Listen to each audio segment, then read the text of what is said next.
Good morning. Bharat पर बहुतों ने आक्रमण किया है। इसी में क्रम में एक आता है मोहम्मद बिन कासिम, जो कि इतनी बुरी मौत मरता है कि लोग सोचते रह जाते हैं कि इतना महान, इतना ताकतवर, इतना जानकार युद्ध कला में इतना कुशल योद्धा की मौत इतनी बुरी तरह से क्यों हो गई, ऐसे क्यों मार दिया गया ये। और इसके बारे में ये भी पता करते हैं कि भारत पे आक्रमण करने वाला पहला अरबी आक्रमणकारी कौन था। तो यही था मोहम्मद बिन कासिम। आज इसके बारे में बात करेंगे, इसने क्या क्या किया और पेपर में यहाँ से क्वेश्चन कहाँ कहाँ से आते हैं।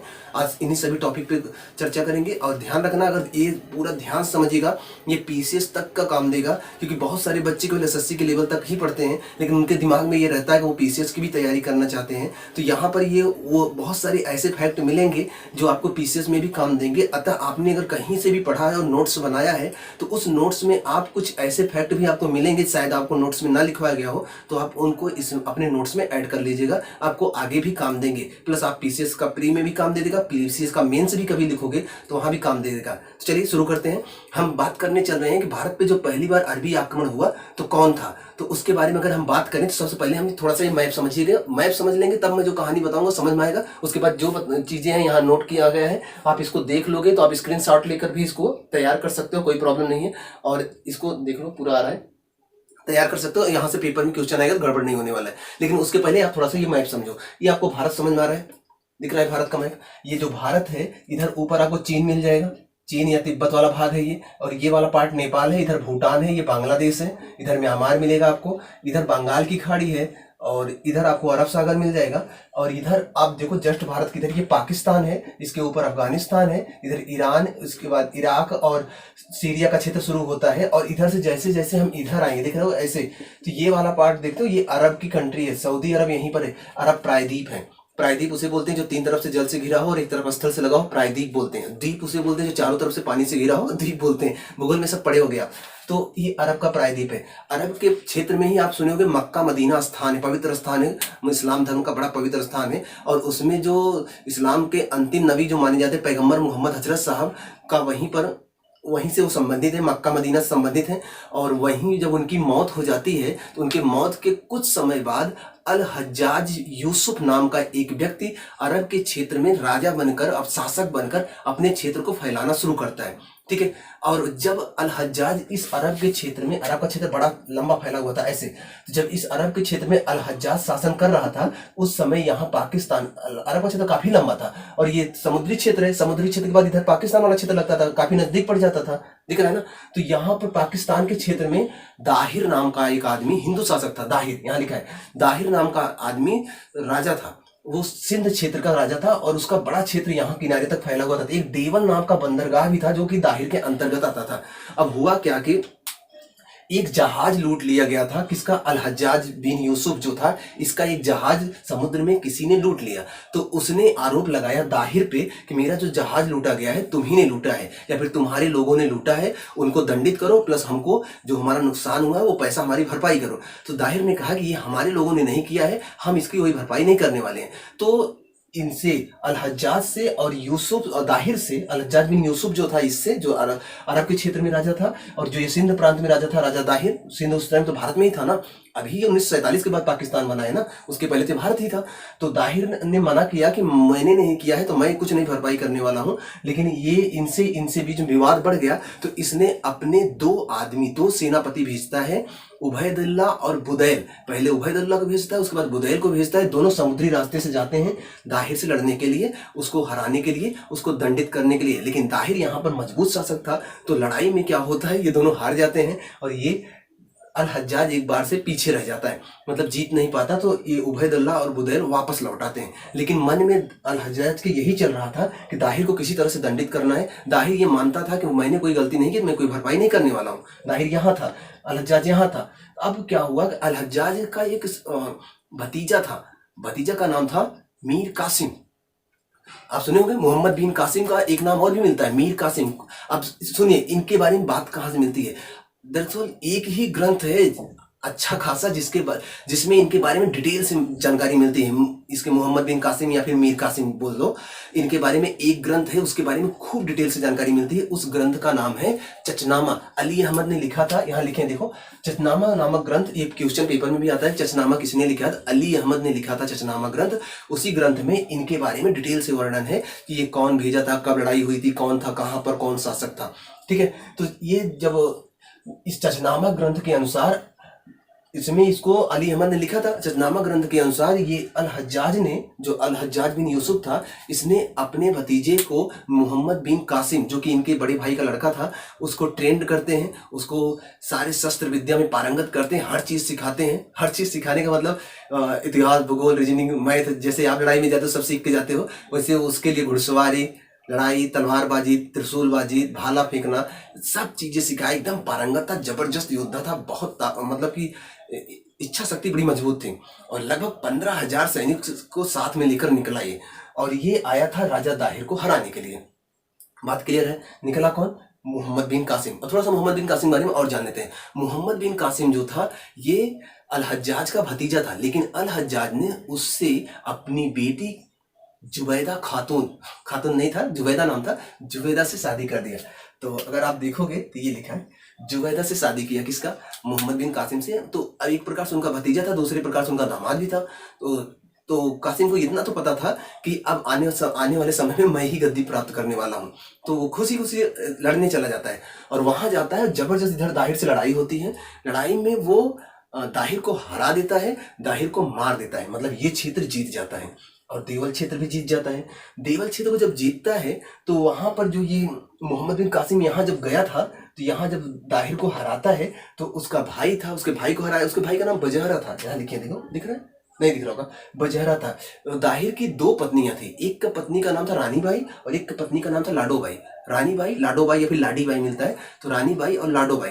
तो कहा जाता है, कहीं कहीं चचनामा में लिखा हुआ है कि यह लाडो बाई के ऊपर फिदा हो गया और रानी बाई के ऊपर, मतलब दोनों से शादी करना चाहता था। तो ये बात बाद में पता चलती है किसको? इसको, अल हज्जाज को। ध्यान रखना, जब अभी थोड़ी सी कहानी में पीछे चलता हूँ, अच्छा पहले इसी को समझ लेते हैं, फिर कहानी पीछे ले चलते हैं। शादी करना चाहता था, ये लोगों ने मना कर दिया, और इसने यहाँ से दाहिर की 2 बेटियां थी, सूर्य देवी और परमल देवी। सूर्य देवी और परमल देवी को उठाया और उसको लेकर आने लगा, कहाँ? अरब। अब मेरी बात ध्यान सुनिएगा। जैसे ही हमने बताया मोहम्मद साहब की मृत्यु के बाद अल हज्जाज यहाँ पर शासक बना था। जैसे ही मोहम्मद साहब की मृत्यु होती है, तो वैसे ही मोहम्मद साहब की मृत्यु के बाद, मोहम्मद साहब इस्लाम धर्म के मेन धर्मगुरु थे, तो उनके बाद नए नए धर्मगुरुओं के जो पद आया, उसे खलीफा कहा जाने लगा। तो यहाँ पर खलीफा का पद था, कहाँ पर? अरब में खलीफा का पद था। तो इस मोहम्मद बिन कासिम ने खलीफा के पास संदेश भिजवाया कि मैं आपके पास भेंट ला रहा हूँ 2 राजकुमारियों के नाम बताया, सूर्य देवी और परमल देवी। तो वो उनको लेकर आया, कौन? मोहम्मद बिन कासिम। कहाँ लेकर आया? इधर खलीफा के पास, राजा अल हज्जाज के दरबार के साथ, जो उनके यहाँ खलीफा रहते थे, जो पूरे देश के धर्मगुरु बने थे उस क्षेत्र के, उनके पास लेकर आया। अब ये सूर्य देवी, परमल देवी, जो कि दाहिर की पुत्रियां थी, ये काफी खफा थी, गुस्सा थी मोहम्मद बिन कासिम से, बदला लेना चाहती थी। लेकिन बदला लेती कैसे? मौका मिल गया यहाँ पर। जब ये आदमी, मतलब मोहम्मद बिन कासिम, सूर्य देवी और परमल देवी को लेकर आया यहाँ पर खलीफा के पास, तो इन लोगों ने खलीफा से एक शिकायत कर दी कि सर मतलब हुजूर, आपकी सेवा में हमें लाया गया है, मतलब कि हम दोनों राजकुमारियों को आपकी सेवा में लाया गया, लेकिन हमारी पवित्रता भ्रष्ट हो गई है, मतलब हम पवित्र नहीं है, हमारे साथ बदतमीजी हुई है, गलत काम हुआ है, अब हम आपके लायक नहीं हैं। तो खलीफा गुस्से में हो गया, कौन किया तुम्हारे साथ ऐसा? तो उन्होंने कहा, महाराज ये आप लाया है मुझे ना, इसी ने ऐसा किया है। तो उन्होंने पूछा, क्या भाई कासिम, तुमने किया है? तो ना ना ना ना हुजूर, मैंने नहीं किया। तो उन्होंने कहा कि नहीं महाराज, नहीं महाराज हुजूर जी, इन्होंने ही किया है। तो लड़कियों के ऊपर भरोसा कर लिया खलीफा साहब ने, कासिम के ऊपर भरोसा नहीं किया। और क्या करते हैं जानते हो? कुछ जगह तो ये लिखा मिलता है कि इन्होंने उसके शरीर से पूरा खाल उखड़वा लिया, बेचारा मर गया। कुछ जगह ये मिलता है कि एक बैल का खाल निकलवाए और उसी खाल में इसको लपेट दिए मोहम्मद बिन कासिम को, और उसमें दम घुटने से इसकी मौत हो गई। अब खाल 2 तरफ से निकल रहा है, या तो इसके शरीर से निकले या तो किसी जानवर के शरीर से निकले। जानवर के शरीर, आप ही सोचो, आपको किसी जानवर, आपके सामने कोई जानवर मरा, उसका खाल निकाल के आपको उसी में लपेट दें, आप जिंदा रह पाओगे? उसमें दम घुट जाएगा, इतना बदबू आता है, इतना उसमें मवाद सा भरा रहता है, मरने के बाद जानवर बॉडी सड़ने लगती है, उसमें घुट जाएगा, इंसान वैसे ही मर जाएगा। तो ये भी कहा जाता है कि उसी में दम घुटने से मर गया। अब सूर्य देवी परमल देवी जब देखी कि इतना क्रूरता से उसने अपने मतलब मोहम्मद बिन कासिम को मार दिया, तो उनका हृदय परिवर्तन हो गया कि मेरे सामने ही इन लोगों को मार दिया। तो वो लोग भी अपना जुर्म स्वीकार करते हैं महाराज, मतलब कि जब उसको मार रहे थे उसी टाइम स्वीकार करते हैं महाराज ये गलती हो, हमने गलत बोला है, ऐसा नहीं हुआ था, इसने कुछ नहीं किया था। लेकिन कौन सुनता है, उसको लगा कि ये दोनों झूठ बोल रही हैं और उसको लगा वो भी झूठ बोल रही है, कासिम भी झूठ बोल रहा है, मतलब भरोसा कहीं नहीं से हो रहा था। तो इसने क्या किया, पहले खलीफा ने कासिम को मरवा दिया, उसके बाद इन दोनों राजकुमारियों क्या किया जानते हो, इसने क्या किया कि घोड़े में इन दोनों को बांध कर घसीटवा दिया। अब अगर आपको बांध के गाड़ी में ही बांध के घसीट दे, वो तो गाड़ी में बांध कर आपको घसीट दिया जाए तो क्या जिंदा रहेगा कोई? गाड़ी पे या फिर घोड़े पे, घोड़े बड़े ताकतवर होते हैं, घोड़े में बांध के घसीट दिया तो कोई जिंदा रहेगा? नहीं ना, घिसट के मर जाएगा, इतना दर्द होगा ना, मर जाएगा।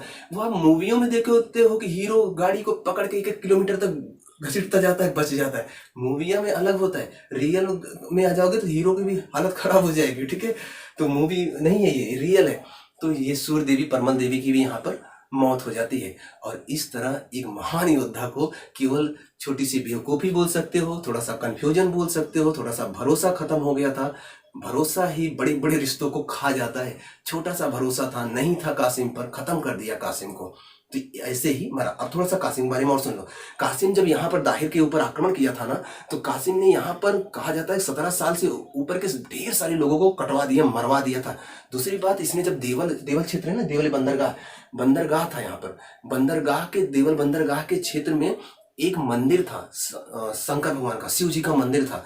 और मान्यता ये थी शिव जी के मंदिर के ऊपर जो झंडा लगा हुआ है, वो झंडा जब तक लहरता रहेगा तब तक दाहिर को हराना मुश्किल है। तो इसने क्या किया कि मंदिर के क्षेत्र को घेरा, वहां के लोगों को मिलाया और इसने पूरे मंदिर को तोड़ डाला। झंडा अपने आप गिर जाएगा। तो इसने देवल में एक मंदिर को लूटा, मंदिर को तोड़ दिया, उसके बाद दाहिर पे आक्रमण किया। और इस क्षेत्र के पाकिस्तान के जो क्षेत्र था, जो कि दाहिर के कब्जे में था, यहाँ पर माना जाता है 17 साल से ढेर सारे लोगों को इसने मरवा दिया। इसके बाद इसने क्या किया, यहाँ पर जजिया कर लगाया। गैर मुसलमानों पे लगता है जजिया कर दो होते हैं, एक जजिया होता है, एक जकात होता है।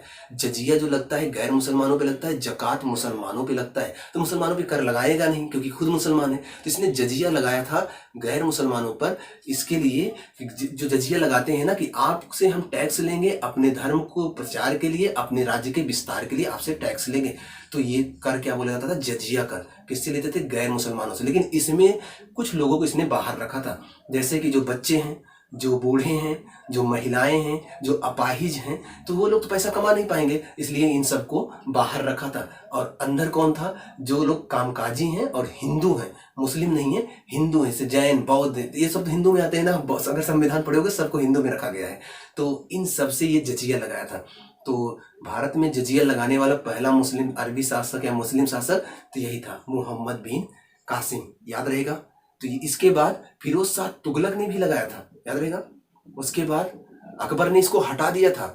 उसके बाद औरंगजेब ने इसे फिर से लगाया था, ठीक है। तो उसके बाद मोहम्मद शाह रंगीला ने फिर से हटा दिया। तो ये आप इतिहास में पढ़ोगे कब कब कौन लगाया, ये से पूछता नहीं, पहली बार किसने लगाया ये पूछता है। और दूसरी बात, इसने जब भारत पर पहली बार आक्रमण किया था तो वो समय था सन 712 ईस्वी। लेकिन जब इसके हमने बताया उबैदुल्ला और बुदैल सिंह भी तो आए थे आक्रमण करने, तो वो सन जो था 711 था। जितनी कहानी बताएं, क्या कहानी समझ में आया आपको?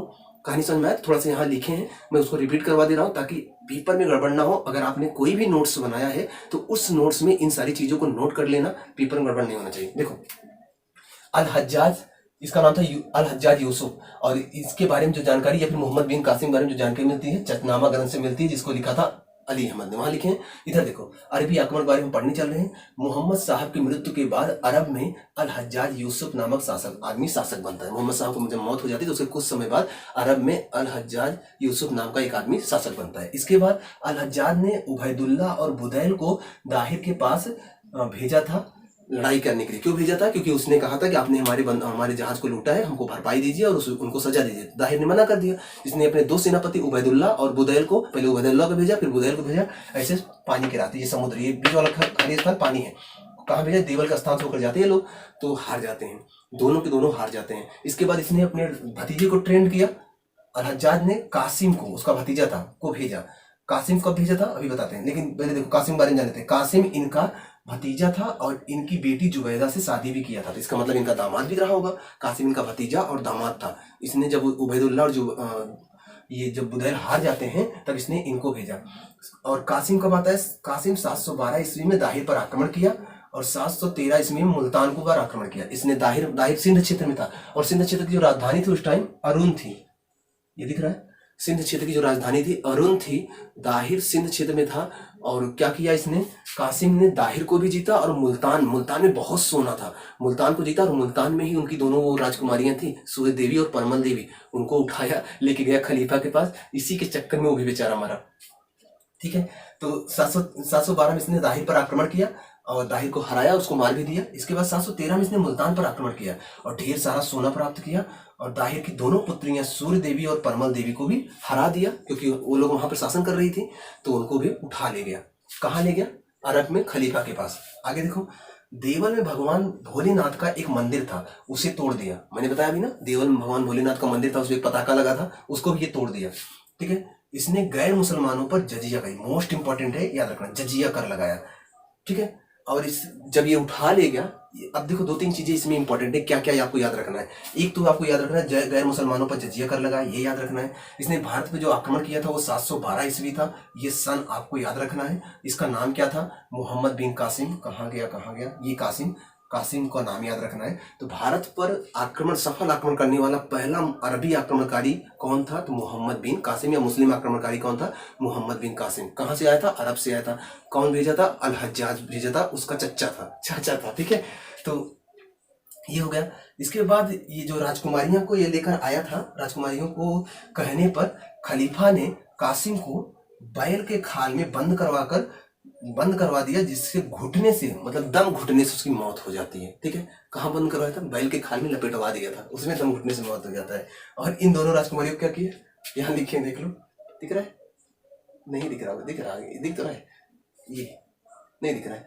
इन दोनों राजकुमारियों को उसने क्या किया, घोड़े से बांधकर घसीटवा दिया। इसके बाद ये लोग भी मर जाती हैं। तो इस तरह एक महान शासक मर जाता है, तो इस तरह से कासिम की मौत होती है। तो हमने आज कवर किया अरबी आक्रमणकारी मोहम्मद बिन कासिम, और अभी कवर करेंगे महमूद गजनवी को भी।